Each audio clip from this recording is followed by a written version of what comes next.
Minnesota Wild shut out by the St. Louis Blues 3-0, and we will talk about that. We'll talk about the Buffalo Sabres game and look ahead to the New York trip, all on tonight's Locked On Wild postcast. You are Locked On Wild postcast, part of Locked On Sports Minnesota, your team every day.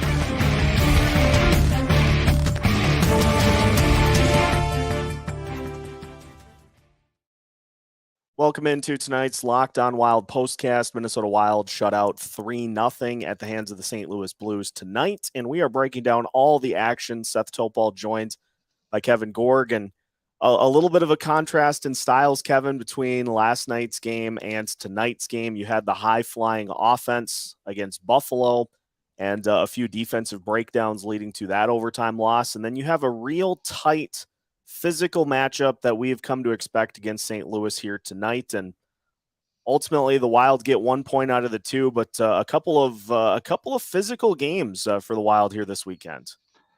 Yeah, I think it's a good thing that the Wild tomorrow will not skate. They'll go straight to the airplane and head to New York. Good planning by the coaching staff, because emotionally and physically, these were two very taxing games. And in the end, it's very disappointing when you only get 1 point out of a possible four, when I think the Wild in stretches played well enough in both games to justify 2 points and get four for the weekend. So they're going to be left a little frustrated, no question.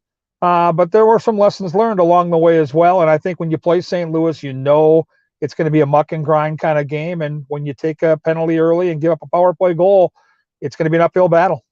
Well, and that power play too, it's one of those coin flip things, because you see the goal that the Blues score. It's just a puck that hits Filip Gustavsson in the glove, can't corral it, and Jake Middleton is right there to try to get the puck out from in front of the net. He just misses, and it happens to just go perfectly to St. Louis for the tap-in goal with the open net. Yeah, it's unfortunate too, and you know I'm certain Mason Shaw felt bad because it was his high sticking penalty that put them in that spot in the first place. And you know, it's tough when you play division rivals within a short period of time, and you go down to St. Louis and win, spoil the big party on New Year's Eve. They come in after giving up 5 to Montreal last night. You kind of could see this coming as far as a low-scoring, tight game. Where Minnesota probably leaves scratching their head is you're going against Thomas Greiss. He's a veteran goaltender that doesn't play very often, hadn't played in over 2 weeks, and his numbers weren't terrific. And you think, you know, take the first two periods out of the equation, Seth, you get 24 shots on goal in the third period.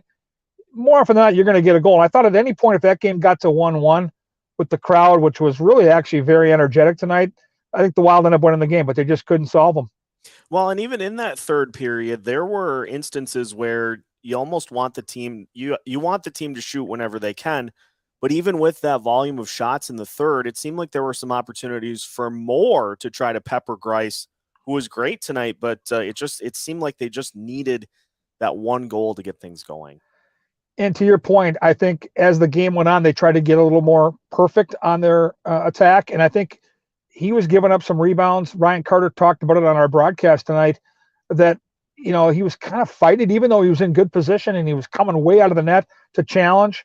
He was coughing some rebounds up. And if you get some of those pucks on net rather than waiting and trying to make that perfect pass, there were some gritty goals to be had. It just, the longer it went, the tougher it was going to be to score. And then I thought the Blues did an awesome job. You also have to tip your hat to a team that's, even though they're banged up right now, they've got enough players that have won a Stanley Cup on that roster that know how to pack it in. And they did a great job in that 6-on-4 situation when the Wild were still trying to claw themselves back in the game. There was nowhere to go in the middle of the rink.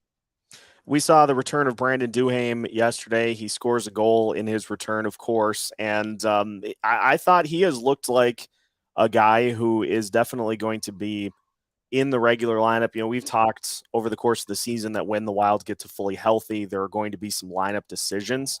But he certainly has looked like one of those guys that may trend more towards the stay in the lineup as opposed to kind of sit here, sit there.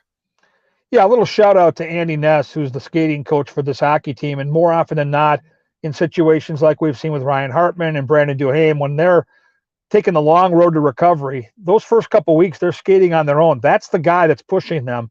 And I've had conversations with Ryan Hartman and Brandon Duhaime about how good they felt once they got back with the team and had their legs for practice.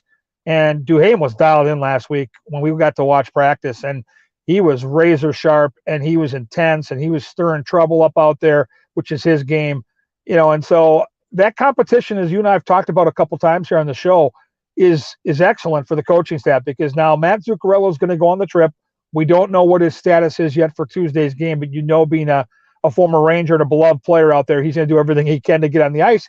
My point is, who comes out? And that's when the coaches now have, at their disposal, everybody looking over their shoulder, which I think allows everybody to play at a higher level.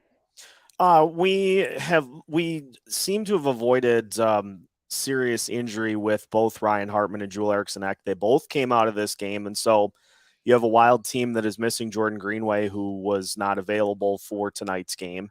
You lose Eriksson, you lose Hartman, but thankfully they both came back, and they were both part of that pepper the Nets at the end. So it looks like those guys hopefully will be fine on the trip. Well, better them than us, right? Because I think they play with an awful lot of pain. I know for a fact Ryan Hartman's not going to be fully healthy the rest of the year. And Joel Eriksson, who never misses morning skate or practice, has been absent a couple times here in the last week or so. And that's not Joel Eriksson getting fat and happy. That's him maintaining his body so he can play at a high level and play the game he has to play. Yeah, they're two tough guys. They're two super important players for the Minnesota Wild, because they get under the skin of the opposition. The opposition starts running around doing silly things like taking penalties, and then all of a sudden your top-end guys like Kaprizov can light the lamp. And so, yeah, it's important. And I think the other factor, too, with Eck is the unfortunate thing, and I guess we don't know exactly why Greenway missed the game tonight, but that line was really starting to get some traction. You saw it in Buffalo. Foligno scored that goal. They were getting chances. Those three guys are all really good players on their own, but I promise you they're better players when the three of those guys are together, and the numbers dictate that the last couple of years. So very, very unfortunate that we didn't have Greenway on the ice tonight. Minnesota Wild fall 3-0 to the St. Louis Blues tonight. They've got the New York Rangers on tap on Tuesday. They'll face both New York teams this week, so we'll talk about that. We'll talk about Marc-Andre Fleury rejoining the team on Tuesday, and a look at everything else going on as we continue tonight's Locked On Wild postcast after a word from our sponsors. Tonight's Locked On Wild postcast is brought to you by Athletic Greens, and Athletic Greens is the perfect way to simplify your vitamin and supplement routine. With just one delicious scoop of AG1, you are absorbing 75 high-quality vitamins, minerals, whole food sourced superfoods, probiotics, and adaptogens to help you start your day right. Plus, it's lifestyle friendly. Whether you eat keto, paleo, vegan, dairy-free, or gluten-free, AG1 is a small micro habit with big benefits. It's one thing you can do every single day to take great care of yourself. And it has over 7,000 five-star reviews. Right now, it's time to reclaim your health and arm your immune system with convenient daily nutrition. It's just one scoop in a cup of water every day. That's it. No need for a million different pills and supplements to look out for your health. And to make it easy, Athletic Greens is going to give you a free 1-year supply of immune-supporting vitamin D and 5 free travel packs with your first purchase. All you have to do is visit athleticgreens.com/NHL Network. Again, that's athleticgreens.com/NHL Network to take ownership over your health and pick up the ultimate daily nutritional insurance. Tonight's Locked On Wild postcast also brought to you by betonline.net. They're your number one source for sports betting info plus stats, news, and analysis. You can get the latest odds and trends for every professional and amateur league out there. From the NFL playoffs to the college football championship game to the NBA to the NHL, they've got it all at betonline.net. And if you love sports podcasts, you can even find those at BetOnline as well. They're always the fastest and easiest way to get your betting info. So head to their website today or use your mobile device to learn more about the trends in the action at BetOnline, where the game starts. Continuing tonight's Locked On Wild postcast, Minnesota Wild lose 3-0 to the St. Louis Blues. Seth Topol and Kevin Gorg taking a look ahead. New York Rangers on Tuesday, Kevin, and it sounds like Marc-Andre Fleury will travel to be with the team for the trip. Away from the team right now, dealing with personal matters. So all the best to him, of course, in that situation. But it'll be good to have him back for a couple of tough games against those two New York teams. Yeah, I agree. And even though Marc-Andre Fleury let in 6 last night, Dean Evison talked about it with us this afternoon when he met with the media. The 5th goal was one he'd want to have back, but he said he made 15 to 20 saves where they were shaking their head on the bench. I mean, he's that kind of guy. And wouldn't it be fun to see Marc-Andre Fleury on the ice at Madison Square Garden against Igor Shesterkin, one of the all-time greats in one end, maybe one of the all-time greats coming in the other end for the Rangers. It'd be a spectacular matchup. It's my very favorite building I work in. Done this for 17 years. There's just something extra special about watching a game at MSG. I can't wait to get there. Can't wait for the energy in the building. And I think the Wild will feed off that too. They've played well. Let's not forget they spoiled the big celebration for Henrik Lundqvist last year, won a game there. Mats Zuccarello scored a goal within that game. And, you know, the Wild right now can't get too down on themselves because they've got a difficult month ahead. You and I have talked about this. The road trip to New York is going to be difficult with the Islanders and Rangers. Then you've got a road trip after a quick little homestand over the weekend where you have one game at home. You go on the road to go into Washington, Carolina, the Florida Panthers, and the Tampa Bay Lightning. They don't have time to sit back here and feel sorry for themselves. They got to get back up on that horse. Hopefully have a good game on Tuesday, set the tone for the week. Well, and a Wild team that I'm sure will be eager to get a little revenge for the opening night loss to the New York Rangers, a Wild team that's in a much different place now than they were then, and a Rangers team that has kind of gone through the highs and lows. They looked great to start the year. They struggled for a few weeks, and now it seems like they're kind of starting to get things back on track. And, yeah, you know for a fact that Dean Evison and that coaching staff are going to show some clips from that opening night game where the Wild, I think, gave up 7 in that hockey game and didn't look good very, very much doing it. And I think for Minnesota, too, they've got a little reminder this weekend, even though the Buffalo game was really fun to watch, and they're a super talented team, and it was just an awesome hockey game.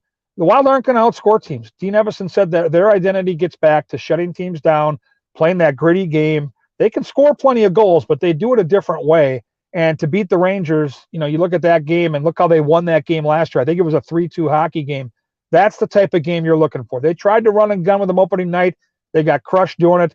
I look for a much different effort from the Wild on Tuesday, especially off a weekend where they only got 1 point. And I think Marc-Andre Fleury flies back tonight. He'll join the team on that airplane, going through a tough time back home for his family and his friends. But it's going to be great to have him likely back in that net on Tuesday, taking on the Rangers. It has all the makings of a really, really fun night of hockey. Well, and then the Islanders in the post Barry Trotz life weren't really sure what to get from them, but they've been playing some good hockey themselves. So that Thursday game is going to be a tough one too. Yeah, we'll get to see Zach Parise. He was putting together a pretty nice year. At last check, he's got 12 goals. And then selfishly, Seth, Hudson Fasching's son of a real good friend of mine I went to high school with. His dad, Rick, and I were classmates at Burnsville, and I've tracked Hudson's career all the way through. I was looking at him, and he's playing good hockey right now. So the Islanders are a team you certainly can't sleep on, and I know the Ranger game will be the marquee game of the week for the Wild and likely their fans, but that game that now is over at Belmont Park where the Islanders play will be pesky indeed. And then you come home. It's an awkward schedule because you come home, you take on the Desert Dogs on Saturday, and then you go right back on the road. So the Wild are going to spend most of this month on the road. They're playing quality teams on these road trips. And now off the weekend they just had, they've got a little less room for error. It's so jumbled within the Western Conference and within this division for the Wild. And, Winnipeg wins tonight. Dallas wins tonight. So now the road gets a little tougher. Wild will try to get back on track on Tuesday against the New York Rangers, falling tonight 3-0 to the St. Louis Blues.